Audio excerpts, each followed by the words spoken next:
안녕하십니까. 이 시간은 미련해 보이는 복음이라는 제목으로 여러분과 함께 말씀을 나누고자 합니다. 잠깐 기도하겠습니다.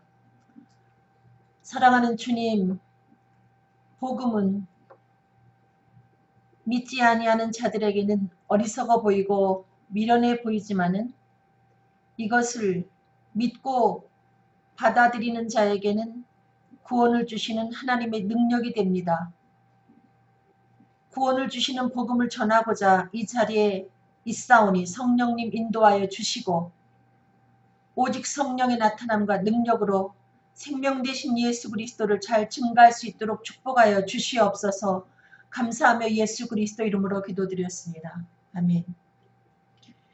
미련해 보이는 복음. 왜 미련해 보이는 복음이라고 하는가? 고린도전서 1장 18절에 십자가의 도가 멸망하는 자들에게는 미련한 것이요 구원을 얻는 우리에게는 하나님의 능력이라. 그 많은 사람들이 예수가 하나님의 아들 그리스도다. 예수를 그리스도로 믿기만 하면 구원받는다. 이 이야기를 하면은 참 바보 같은 소리 한다. 그렇게 구원이 쉬우면 누가 구원을 못 받느냐 이렇게 이야기를 합니다. 이 복음을 거절하는 자들 입장에서 보면 이 복음이라는 것은 미련한 것이죠. 어리석은 것이고 바보스러운 것입니다. 그러나 제가 이 시간에 그 바보스럽고 미련해 보이는 복음을 다시 여러분에게 전하고자 이 자리에 앉은 것은 결코 이 복음은 미련해 보이는 복음이 아니고 구원을 얻는 우리에게 구원을 주시는 하나님의 능력의 복음이기 때문에 이 시간 이 자리에서 복음을 전하는 것입니다. 제가 그 눈이 어두워서 어쩔 수 없이 제가 안경을 쓰고 이렇게 하니까 좀 얼떨떨한 게 덜한 것 같습니다. 그러면 복음이란 무엇인가? 복음은 무엇인가? 로마서 1장 2절에 이 복음은 하나님이 선지자들로 말미암아 그의 아들에 관하여 하나님의 아들에 관한 이야기가 복음입니다. 성경에 미리 약속하신 구약에 미리 약속하신 하나님 아들에 관한 이야기가 바로 복음입니다. 근데 아들에 관한 약속이 무엇이냐? 그날에 이새의 뿌리에서 한 싹이 나서 그 다윗의 후손 중에서 만민의 기호로 설 것이요. 이 얘기는 이사야 11장 10절 말씀인데 이것은 그 이새의 뿌리에서 다윗의 후손 중에서 하나님이 우리를 구원하기 위해서 우리의 구세주 메시아를 보내주실 것을 약속하고 있습니다. 그래서 만민의 기호로 이새의 뿌리에서 한 싹이 나서 서게 되면은 열방이 그에게로 돌아오리니 그 거한 곳이 영화로우리라. 다윗의 후손을 통해서 메시아를 보내주실 것을 약속했는데 그러면 약속대로 그 메시아는 오셨는가? 누가복음 2장 11절 오늘날 다윗의 동네에 너희를 위하여 구주가 나셨으니 곧 그리스도 주시니라. 다윗의 혈통에서 약속대로 메시아가 오셨습니다. 그 우물가의 여인이 예수님에게 곧 메시아 곧 그리스도라 하는 이가 오실 줄을 내가 안다. 그가 오시면 모든 것을 우리에게 구하실 것이다 하고 말씀을 드리자 예수님이 내가 바로 그다. 내가 메시아다. 이와 같이 말씀하십니다. 약속대로 메시아는 다윗의 혈통에서 오셨습니다. 그러면 그 오신 메시아가 무엇을 한다고 구약에 약속이 되어 있던가? 이사야 53장 6절 우리는 다 양 같아서 그릇 행하여 각기 제 길로 갔거늘 여호와께서는 우리 무리의 죄악을 그에게 담당시키셨다. 메시아가 하실 일은 인류의 죄, 인간의 죄를 짊어지는 것입니다. 인간의 죄를 십자가에서 짊어지고 그 죄악을 해결해 주시는 것이거든요. 그러니까 죽어야 되겠죠. 십자가에서. 메시아가 하실 일은 우리의 인간의 죄를 짊어지고 십자가에서 죽는 것입니다. 그리고 메시아가 하실 일이 한 가지 더 있는데 시편 16편 10절에 이는 내 영혼을 음부에 버리지 아니하시며 주의 거룩한 자로 썩지 않게 하실 것입니다. 죽었다가 다시 살아나야 됩니다. 죄를 짊어지고 죽고 그 다음에 죽고 끝나면 되지 않고 다시 살아나야 그분이 진정한 메시아이기 때문에 이 두 가지 사명을 띠고 예수님이 이 땅에 오신 것입니다. 그러면 약속대로 오신 예수가 이 메시아에 대한 약속을 정말 그대로 이루셨는가? 고린도전서 15장 3절로 4절 내가 받은 것은 먼저 너희에게 전하였노니 이는 성경대로 그리스도께서 우리 죄를 위하여 죽으시고 장사 지낸 바 되었다가 성경대로 사흘 만에 다시 살아나사. 이것은 예수님의 제자들이 기록한 성경인데 성경대로 그리스도께서 이 세상에 오셔서 우리 인류의 죄를 짊어지고 죽으셨다. 죽으시고 또 메시아의 사명인 부활을 하셨다는 것이죠. 예언된 대로 다시 사셨다. 예수 그리스도의 부활의 의미는 무엇을 우리들에게 얘기해 주는 것인가? 로마서 1장 4절 성결의 영으로는 성령으로 죽은 자 가운데서 부활하셨는데 그 죽은 자 가운데서 부활하신 것은 바로 그분이 하나님의 아들이라는 것을 확실하게 우리들에게 알려주시는 것입니다. 만약에 예수님이 십자가에서 죽으시고 부활하지 아니했다면 그분은 신이 아니죠. 우리가 그토록 기다렸던 메시아가 아니라는 것입니다. 근데 예수님은 죽은 자 가운데서 부활하셔서 그분이 우리가 기다렸던 하나님이 보내주신 독생자, 우리의 메시아인 것을 입증했다는 것이죠. 그 사도 바울이 로마서 1장 1절에서 예수 그리스도의 종 바울은 사도로 부르심을 받아 하나님의 복음을 위하여 특정함을 입었으니 예수 그리스도의 종은 바울도 예수 그리스도의 종이고 예수를 그리스도로 믿어 구원받은 우리들은 예수 그리스도의 종입니다. 넓은 의미에서 모두가 다 그리스도의 종이죠. 근데 왜 부르심을 입었는가? 복음을 위해서. 하나님의 복음. 그렇게 세상 사람들이 미련하게 생각하고 바보스럽게 생각하는 그 복음을 전하게 하기 위해서 우리가 부르심을 입었다는 것이죠. 우리가 구별돼서 이렇게 부르심을 입었다는 것입니다. 우리에게 은혜와 직분을 주신 이유도 똑같습니다. 로마서 1장 5절 그로 말미암아 우리가 은혜와 사도의 직분을 받아 그 이름을 위하여 모든 이방인 중에서 믿어 순종케 하나니. 우리에게 은혜를 주시고 어떤 직분을 주신 이유도 예수 그리스도의 이름을 위하여 모든 믿지 않는 사람들 가운데 이 복음을 전파해서 그들로 믿어 순종케 하려고 우리에게 은혜를 주셨다는 것입니다. 그러므로 복음을 위해서 부르심을 받은 자는 비단 사도 바울만이 아니고 사도들만이 아니고 모든 사람들이라는 거죠. 우리 모두가 예수를 그리스도로 믿어 구원받은 우리 모두가 복음을 위하여 부르심을 받은 자라는 거죠. 로마서 1장 6절 너희도 그들 중에 있어 예수 그리스도의 것으로 부르심을 입은 자니라. 예수를 그리스도로 믿어 구원받은 여러분이나 제가 모두 예수 그리스도의 것으로 부르심을 입은 자입니다. 강당에 서서 설교하는 목사님만이 복음을 위해서 부르심을 입은 자가 아니고 예수를 그리스도로 믿어 구원받은 복음을 받은 모든 사람들이 예수 그리스도의 것으로 주님의 종으로 부르심을 받아서 우리는 복음을 전하기 싫어도 전해야 된다는 거죠. 우리가 전파해야 하는 복음의 내용이 무엇이냐? 여태까지 지금까지 말씀하신 그것입니다. 우리가 우리를 전파하는 것이 아니라 오직 그리스도 예수의 주 되신 것과 또 예수를 위하여 우리가 너희의 종된 것을 전파함이라. 여러분 우리가 전파해야 되는 복음은 예수는 그리스도다. 살아계신 하나님의 아들이고 우리의 구세주다. 이것입니다. 그리고 또 한 가지 우리가 주의할 것은 우리가 복음을 전파하면서 군림하는 자세로 해서는 안 된다는 거죠. 복음을 듣는 자들에게 우리가 종처럼 그들을 섬기면서 복음을 전해야 된다는 것입니다.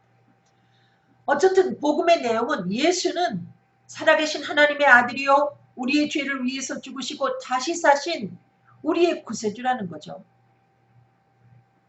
공적인 생애를 예수님이 3년간의 생애를 마치신 다음에 세상 사람들이 나를 누구라 하되 그 다음에 너희는 나를 누구라 하되 그와 같이 질문했을 때 시몬 베드로가 대답하기를 주는 그리스도시요 살아계신 하나님의 아들이십니다.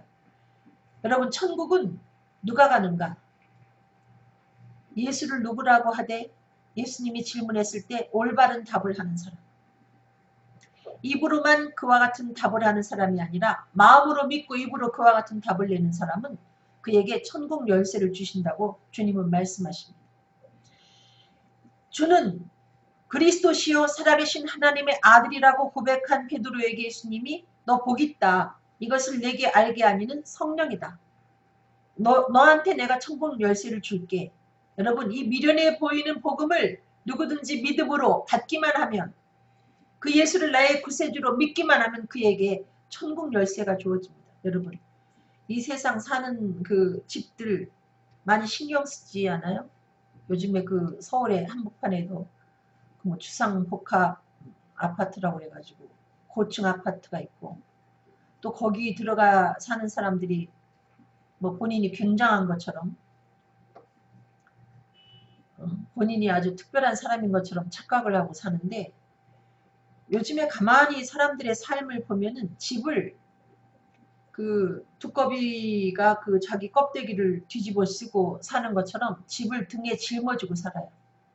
형편은 안 되는데 그냥 그럴듯한 집에 들어가서 살려고 몸부림을 치다 보니, 집은 그럴듯한데 들어가 사는 삶을 보면은 정말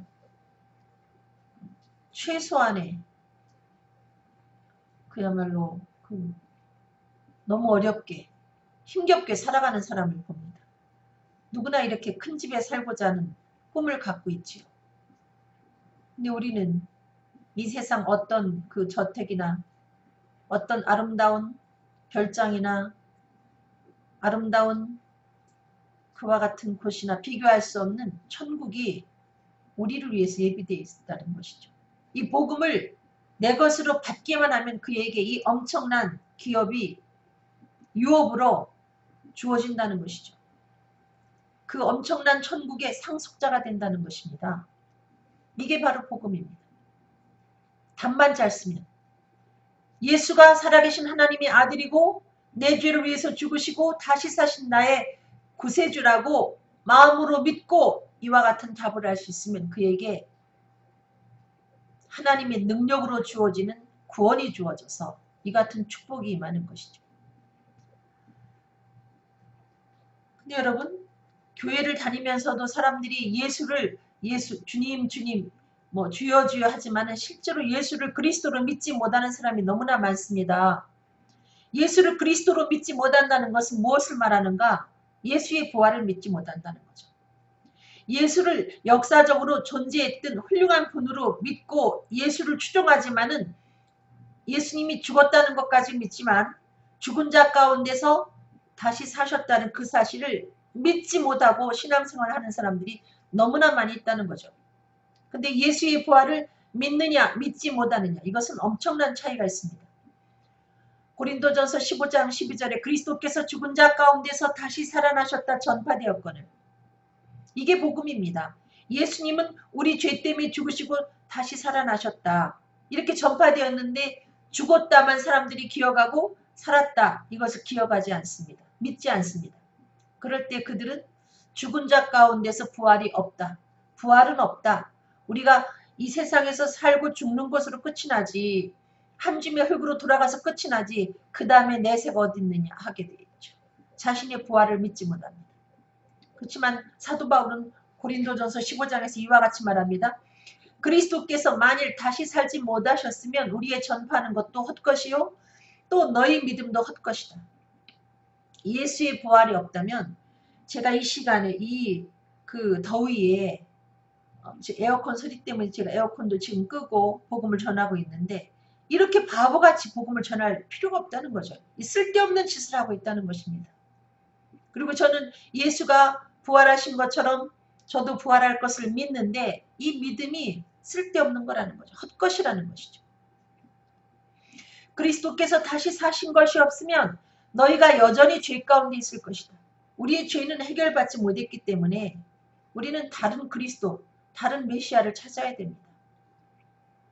그러나 그리스도께서 죽은 자 가운데서 다시 사셔서 잠자는 자들의 첫 열매가 되셨기 때문에 아담 안에서 모든 사람이 죽은 것처럼 이제 예수 안에서 모든 사람이 삶을 얻게 되었다는 거죠.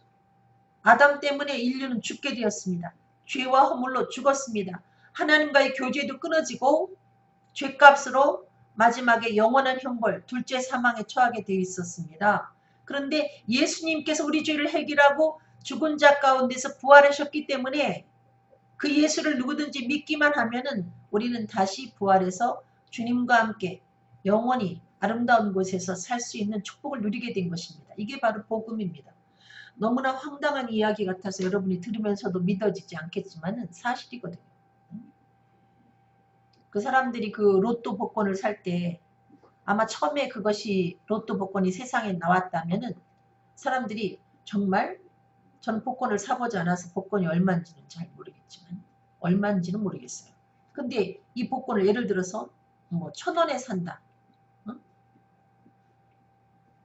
1,000원에 이 복권이라는 용지를 하나 샀는데 번호가 맞기만 하면은 뭐 수십억을 내가 얻을 수 있다.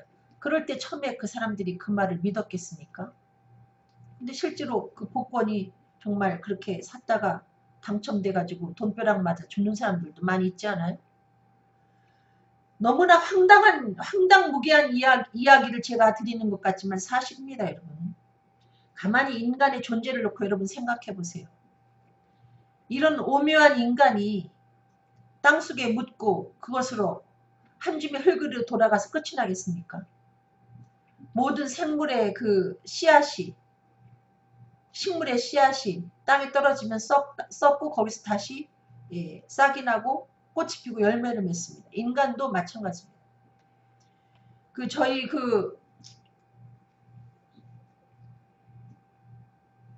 저희 그 엄마가 돌아가셨을 때 제 아들이 그 입관하는 모습을 보고 그렇게 표현을 했어요. 왜 할머니를 심어 그렇게 표현했어요. 그렇죠. 할머니를 심는 거죠. 인간을 심는 것입니다. 인간이 화장을 하든 혹은 땅속에 묻든 인간이 그것으로 끝이 나지 않습니다. 예수를 믿지 않는 자들에게는 너무나 제가 끔찍한 이야기를 하고 있는데 인간은 이 생으로 끝이 나지 않습니다. 그렇게 간단하다면 저도 예수를 믿지 않습니다. 다시 살게 돼 있습니다. 예수를 그리스도로 믿기만 하면 아담 때문에 망한 사람이 그리스도 때문에 흥하게 돼 있다는 거죠. 근데 왜 이것을 안 믿겠다는 겁니까? 이 미련해 보이는 복음이 미련한 복음이 아니라는 거죠. 하나님의 능력의 복음이라는 거죠. 그래서 예수님이 다시 오시면 부활의 첫 열매 예수 그리스도로 말미암아 다시 오실 때에 예수를 그리스도로 믿은 예수님께 붙어있는 자들이 부활하게 된다는 것이죠. 이 능력의 복음을 전하는 미련해 보이는 복음이 아니라 하나님의 능력의 복음을 전하는 그런 사람들의 바른 자세는 무엇일까? 로마서 1장 16절 내가 복음을 부끄러워하지 아니하노니 이 복음은 모든 믿는 자에게 구원을 주시는 하나님의 능력이 됩니다. 복음을 창피스럽게 생각하지 말고 제가 이렇게 그 아프리카 방송을 통해서 이 복음을 전하고 또 유튜브에 동영상을 올려놓는데 그 정말 남이 보면 이거 진짜 한심한 얘기죠. 제가 바보짓을 하고 있지 않습니까? 근데 저는 이 일을 너무나 귀중히 생각합니다. 이 땅 위에서 제가 행할 수 있는 어떠한 선한 일보다 더 선한 일이 바로 이 복음 전하는 일이라고 생각합니다. 이걸 가지고 어떻게 평가하든지 저는 관계가 없습니다. 이것은 이 복음을 행여라도 어떤 사람이 듣고 예수를 그리스도로 믿기만 하면 그에게 하나님의 구원이라는 귀한 능력이 주어지기 때문에 이거는 이 복음을 전하는 자들은 결코 이 복음을 부끄러워해서는 아니 된다는 거죠. 여러분 이 복음이 미련한 복음입니까? 하나님의 능력입니다. 유대인에게나 헬라인에게나 그래서 복음을 전할 때 너무나 많이 배운 사람이 내 앞에 앉아있다. 쫄 거 없습니다. 그냥 그대로 예수가 하나님 아들 그리스도인 것을 순전하게 전해야지 내가 멋지게 전하리라 하면 아덴에서 복음을 헬라 사람들에게 그 철학자들에게 전하다가 별 그 소득 없이 끝낸 사도 바울처럼 여러분이 창피를 당하게 돼 있다는 거죠. 그냥 순전한 복음을 전하면 예수 믿기로 그 예정되어 있는 사람들이 이것을 받을 때 엄청난 하나님의 능력이 그들에게 임한다는 것이죠. 이 복음을 전할 때 유의사항이 무엇일까? 고린도전서 2장 4절 5절 내 말과 내 전도함이 지혜의 권하는 말로 하지 아니하고 다만 성령의 나타남과 능력으로 하여 너희 믿음이 사람의 지혜에 있지 아니하고 다만 하나님의 능력에 있게 하려 하였노라. 여러분, 전도라는 것은 미사력을 통해서 할 수 있는 것도 아니고 기술에 의해서 혹은 습관적으로 할 수 있는 게 아닙니다. 제가 이 방송할 때 아주 잘 전해가지고 잘 해보리라. 아주 좀 완벽하게 내가 한번 전해보리라. 그러면 제가 벌써 그 복음을 전하려고 방송을 시작하면 그때부터 말이 꼬이기 시작합니다. 다시 끄고 다시 시작하고 다시 끄고 다시 시작하고 내가 하려고 하면 실패하는 게 복음입니다. 성령의 도우심으로 성령의 나타남과 능력으로 해야지 하고 성령님을 의지할 때 잘 전할 수 있고 내가 한번 잘 해보리라. 내 지혜로 한번 잘 해봐야지 하면 그때부터 혀가 꼬여서 말이 나오지 않아요. 그리고 내가 열심히 미사여구를 써서 멋진 말로 잘 전하면 잘 전한 것 같지만은 사람들의 피부를 뚫고 들어가는 능력 있는 복음의 역사는 나타나지 않습니다. 그 사람의 껍데기만 변죽만 올리는 그와 같은 메시지로 끝이 난다는 것입니다. 그래서 우리는 내가 하려고 하지 말고 내 지혜로 내 능력으로 내 화려한 언변으로 복음을 전하려고 하지 말고 기도하면서 성령의 나타남과 능력으로 해야지 하면 그 설교는 성공한 설교입니다. 그래서 항상 우리가 성령으로 복음을 전하기 위해서 우리한테 필요한 것이 무엇일까? 사도행전 4장 31절 빌기를 다음에 모인 곳이 진동하더니 우리가 다 성령이 충만하여 담대히 하나님 말씀을 전하니라. 그들이 합심해서 모여서 기도했어요. 간절하게 기도했죠. 여러분, 간절하게 기도하는데 모여서 기도했을 때 묵상으로 기도했겠습니까? 여러분, 간절함이라는 것은 겉으로 말이 튀어나오게 돼 있어요. 통성으로 기도했으리라 생각합니다.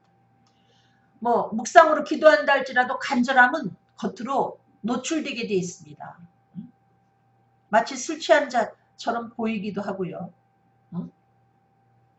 입만 동하지만은 그 간절함이라는 것은 표현이 되게 돼 있다는 거죠. 어찌하든 이들이 빌기를 다음에 간절히 기도했더니 모인 곳이 진동했어요.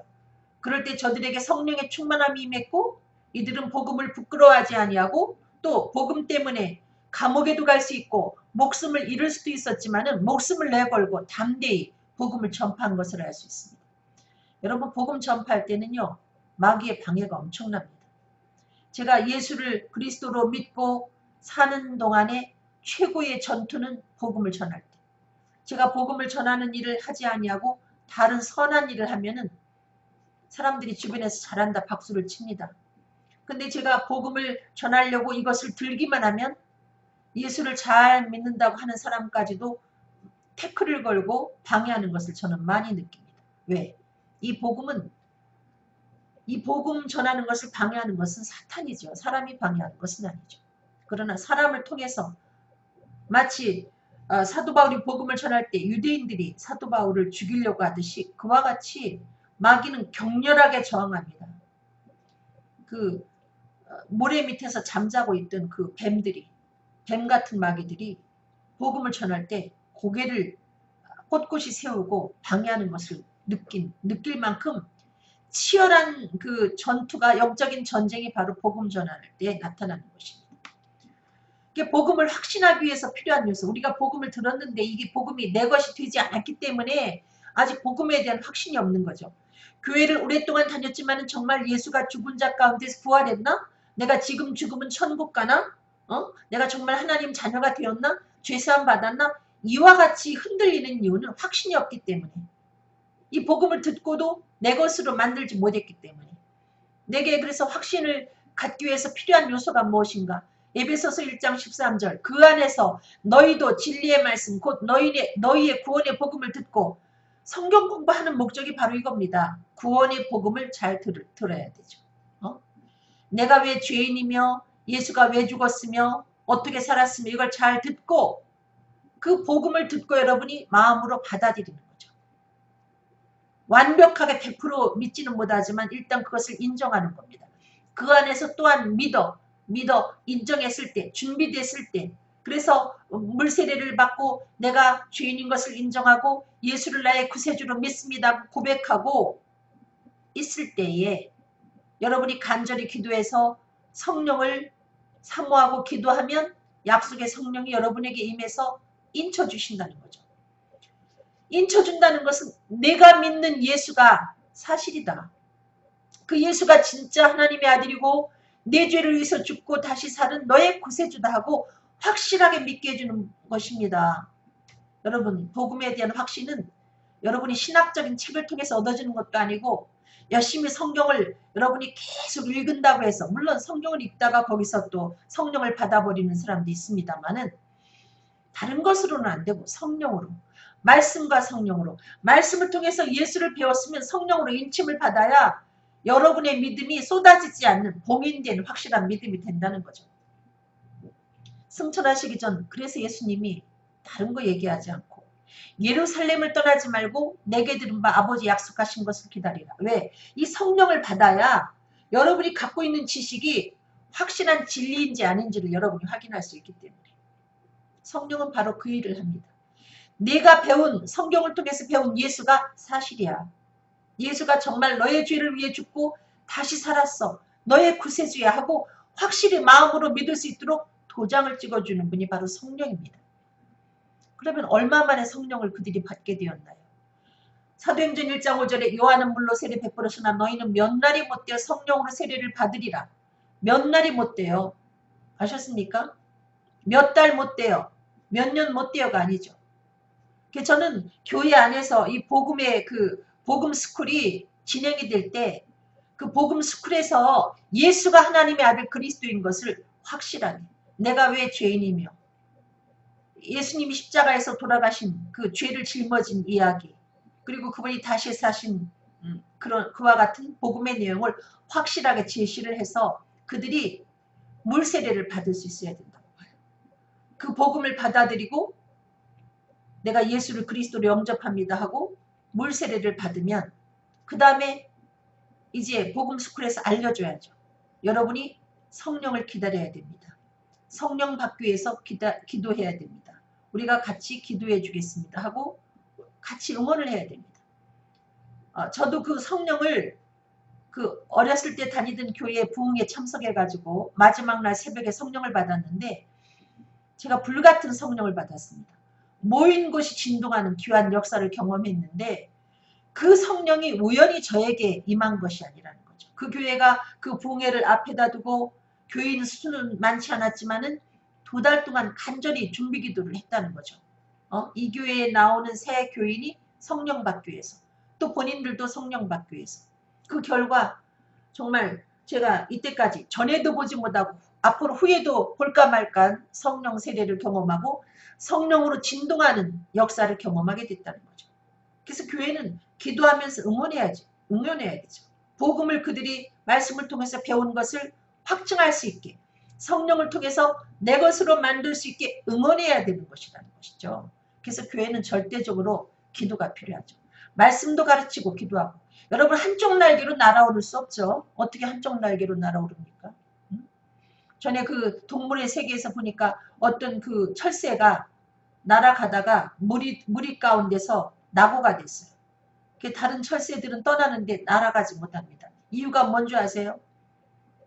그 사람들이 버린 폐유에 이 날개가 젖어가지고, 그래서 한쪽 날개가 젖어가지고 한쪽 날개만 계속해서 날갯짓을 하는데 한쪽 날개가 기름에 젖어가지고 결국 그 새는 날아오르지 못하고 한참 동안 고생을 하는데 그 해변에 있는 옆으로 기는 개들이 다가와서 그 새를 공격하는 것을 제가 보았습니다. 여러분, 말씀과 기도라는 두 날개로 교회는 날아오를 수 있습니다. 예수님이 성령 받은 다음에 너희가 성령을 받으라 하면서 이렇게 부활하신 다음에 제자들 가운데 나타나시지 않았습니까? 여러분, 기도는 호흡과 같습니다. 호흡하지 못하고 어떻게 성령을 받을 수가 있겠습니까? 성령 세례를 통해서 생기는 내적 변화가 무엇이냐? 디도서 3장 6절로 7절 성령을 우리 구주 예수 그리스도로 말미암아 우리에게 풍성히 부어주사 우리로 저의 은혜를 힘입어 의롭다 하심을 얻어 영생의 소망을 따라 후사가 되게 하려 하십니다. 여러분, 성령을 받으면 여기 보니까 예수 그리스도로 말미암아 우리에게 풍성히 부어주사. 이게 바로 성령 세례예요. 성령 세례를 받으니까 여러분 정말 성령이 풍성히 내게 임하니까 비로소 내가 은혜 받았네 이걸 알게 되죠. 나 은혜 받은 사람이야. 이렇게 확실히 알게 되죠. 그리고 누가 알려주지 않아도 나 죄사함 받았네. 나 의롭다 하심을 얻었네. 이런 확신이 생깁니다. 나 지금 죽어도 천국 가네. 여러분 성령 세례를 성령의 은혜를 풍성히 받아야 이와 같은 확신이 생기죠. 그리고 천국에 대한 소망이 생기고 내가 하나님 자녀가 되었다는 확신이 생깁니다. 당연히 내가 상속자로서 천국을 물려받지 이와 같은 확신이 생긴다는 거죠. 그리고 성령 세례 받고 난 다음에 나타나는 외적인 변화가 뭘까요? 사도행전 1장 8절 오직 성령이 너희에게 임하시면 너희가 권능을 받고 예루살렘과 온 유대와 사마리아와 땅끝까지 이르러 내 증인이 되리라. 여러분 성령 받으면 누가 이야기하지 않아도 제가 그 새벽에 성령을 받고 그 오후에 시골집에서 이 천안시로 이렇게 나오면서 그 전에 비포장도로 버스를 타고 한 50분을 오는데 저는 제 옆에 있는 사람에게 목이 다 쉬었는데도 불구하고 제가 알아듣기 힘든 그 목 상태로 그에게 복음을 전했던 것을 기억하고 있습니다. 그 당시 부흥강사님이나 그 교회 전도사님이 여러분 은혜 받았으니까 복음 전하세요. 이 소리 하나도 가르쳐준 사람이 없지만은 내 안에 예수 그리스도에 대한 다이나마이트와 같은 성령을 통해서 넘치는 확신이 생기니까 내 입을 열어 천국과 지옥을 이야기하고 뭐라고 얘기했는지 기억은 나지 않지만은 예수 믿으라고 50분 내내 전했던 걸 저는 확실히 기억하고 있습니다. 여러분 성령 세례 받으면 외적인 변화는 예수를 그리스도라 증가하는 거죠. 이걸 한 번도 해보지 못했다면 자신이 성령 받았는가 다시 한번 점검해 봐야 되겠죠. 성령이 하시는 일이 바로 그겁니다. 내적으로는 확신, 외적으로는 복음을 전하게 만들죠. 여러분 복음은 목사님만 전하는 게 아니죠. 교회 안에 중직자만 복음을 전하는 것도 아니에요. 성령 받은 사람이 복음을 전하는 겁니다. 저는 성령 받은 그날부터 복음을 전했어요. 그래서 제가 성령을 먼저 받아버리고 세례를 2개월 후에 받게 됐죠. 이미 성령 세례 받았는데 뭐 물세례 뭐하러 1년을 기다리느냐 하면서 목사님이 물세례를 베풀어서 제가 물세례를 2개월 만에 받고 또 어떤 장로님이 저한테 와서 주일학교 교사를 하라고 그래서 제가 어릴 때는 교회를 오랫동안 다녔지만은 성경에 대한 지식도 없이 주일학교 교사를 하게 되었습니다. 제가 반을 맡은 애들이 2명이었는데 성령을 받고 제가 그들에게 복음을 전파하자 머지않아서 32명으로 늘어나가지고 나중엔 2반으로 나누게 되었습니다. 여러분 복음이라는 것은 성령 받은 사람이 전하는 것이죠. 복음을 전하는 나를 기다리고 있는 것은 무엇인가? 여기 외적인 변화 중에 다시 한번 이 말씀을 여러분에게 설명을 드리자면 성령이 너희에게 임하시면 너희가 권능을 받고 예루살렘과 온 유대와 사마리아와 땅끝까지 이르러 내 증인 되리라. 여러분 그 성령이 여러분에게 임하면 여러분을 가만두지 않아요. 그래서 먼저 예루살렘을 정복하게 만들고 그 다음에 온 유대에 가서 복음을 전하게 하고 사마리아에 가서 복음을 전하게 하고 나중에는 땅끝에 서서 여러분이 복음을 전하게 합니다. 저는 그 76년도에 성령을 받았기 때문에 제가 결혼도 늦게 해가지고 결혼하면 저를 하나님이 놔줄 줄 알았어요. 너 복음 그만 전하고 이제 좀 쉬어. 응? 성령님이 나를 그냥 두지 않더란 말이에요. 응? 제가 지금 60세가 넘어가지고 이제 은퇴해도 되죠. 은퇴하랍니다 했다가 아주 죽을 뻔하게 아프고 나서는 제가 이제 은퇴를 얘기하지 않습니다. 성령님은 땅끝까지 우리로 하여금 복음을 전하게 만듭니다. 응? 제가 지금 눈이 보이지 않아서 안경을 안 끼고 복음을 전하다 보니 글자가 보였다 안 보였다 하니까 거기에 긴장해가지고 혀가 꼬이고 이 뇌가 자꾸 작동하지 않아가지고 오늘은 제가 이렇게 안경을 썼더니 이렇게 힘있게 복음을 전하게 될 줄은 몰랐습니다. 이런 나이가 됐음에도 불구하고 성령 세례 받으면 땅끝까지 복음을 전하게 돼 있어요. 제가 그 영어를 제대로 하지 못해서 영어로 방송을 못하는 게 참 유감인데 예수 믿고 나서 제가 한 가지 후회하는 게 학교 다닐 때 좀 영어 공부 좀 열심히 할걸. 응? 근데 예수 믿고 나서는 늦었어요 이미. 응? 성경 읽기도 바쁜데 제가 그 영어 공부한다 거기에 빠져 있으면 어떻게 복음을 계속해서 전하겠습니까? 응? 제가 그렇게 기도했다니까요. 하나님, 한국어를 외국 사람들이 예를 들면 영어를 한국에서 열심히 배우듯이 한국인이 외국에 나가서 복음을 전파할 수 있게 세계 곳곳에 한국어를 배우는 사람을 만들어 놓으십시오. 그렇게 간절히 기도했는데 정말 요즘에 그 다른 그 외국 같은 데에 대학에 한국어과가 있다고 하잖아요. 그리고 또 무슨 그 케이팝을 통해 가지고 얼마나 그 사람들이 한국말을 열심히 배우는지 아주 한국 사람처럼 한국어를 잘하는 사람들이 많은데 저는 하나님이 좀 그런 사람 좀 저에게 붙여줘 가지고 제가 전하는 이 복음을 번역을 해서 저한테 영어로 좀 써서 주면 제가 읽을 줄은 아니까 응? 알아들을 수 있게 발음을 하면서 이걸 읽어낼 수 있는 거기까지는 준비가 되어 있으니까 영어로 복음을 전하고 싶어요. 그게 제 소원입니다. 후회되는 건 영어 공부 안 한 거. 이제 그렇지만 어떻게 할 수가 없어요. 어쨌든 땅끝까지 복음을 전하기 위해서 저는 이걸 소망하는데 그와 같은 사람을 하나님이 붙여주실 줄로 믿습니다. 복음을 전하는 나를 기다리는 건 무엇인가? 이렇게 능력 있는 복음 믿기만 하면 유대인이나 헬라인이나 다 구원을 얻게 하는 능력 있는 이 복음을 전하는데 교회 안에서 갈채를 여러분에게 보내면서 환영할 것 같지만 그렇지 않다는 거죠. 복음 전하는 나를 기다리고 있는 것은 무엇인가? 사도행전 20장 22절로 23절 보라 이제 나는 심령의 매임을 받아 예루살렘으로 가는데 저기서 무슨 일을 만날는지 알지 못하노라. 오직 성령이 각성해서 내게 증거하여 뭐라고 말하느냐. 결박과 환난이 너를 기다린다. 우리한테 하시는 말씀이에요. 그렇게 아름답고 능력 있는 복음, 사람을 살리는 생명의 복음이지만은 복음을 갖고 달려가는 내 길에 너를 기다리는 것은 환영이 아니고 갈채가 아니고 결박과 환난이다. 사도 바울이 복음 증가하는 그 일을 하려고 할 때 이와 같은 어려움이 있었습니다. 많은 죽을 고비를 넘기지 않았습니까? 저도 마찬가지예요. 제가 복음을 들고 가는 곳곳에 여러 가지 위험이 도사리고 있었고 죽을 뻔한 그와 같은 어려움도 겪었습니다. 복음 전하는 내내. 그렇지만 복음 전하는 일을 중단하고 있으면 마귀도 쟤 복음 전하지 않니 하고 그냥 땅속에 들어가 자는지 어디 들어가 자는지 저를 건드리지 않아요. 근데 이렇게 환난과 결박이 우리를 기다린다고 하는데 우리가 이것을 어떻게 감당할까? 사도행전 20장 24절 나의 달려갈 길과 주 예수께 받은 사명 곧 하나님의 은혜의 복음 증가하는 일을 마치려 하면은 나의 생명을 조금 더 귀한 것으로 여기지 아니하노라. 여러분 이 복음 전한다는 것은 마치 그 먼 길을 달려내는 마라토너와 같습니다. 근데 마라톤을 하는 사람이 얼마나 고독해요. 이 복음 전하는 일도 너무 고독합니다. 이 지구상에 내 편은 하나도 없는 것 같아요. 정말 고독하고 쓸쓸하고 눈물 날 때가 이 순전한 복음을 전할 때입니다.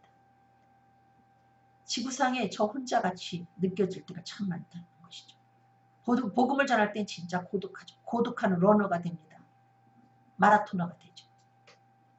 그런데 한 분이 스테반을 서서 응원하듯이 응원하고 계신 분이 계십니다. 그분이 바로 예수 그리스도입니다.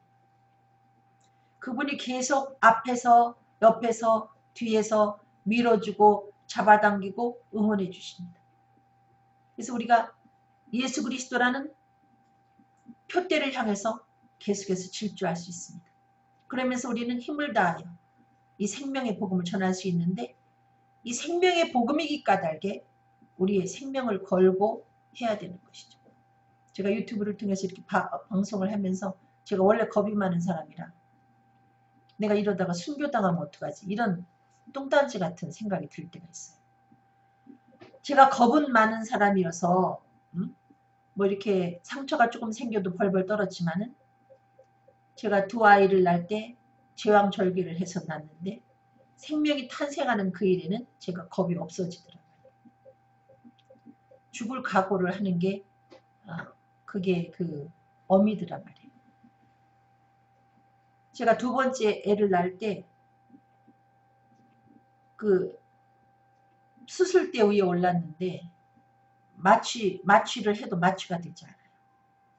저는 애를 꺼내야 되는데, 저한테서 애를 꺼내야 되는데 마취가 되지 않아요. 그래서 의사들이 고민하는 이야기를 제가 그 상태에서 들었습니다. 마취가 되지 않아서 어떡하면 좋아요.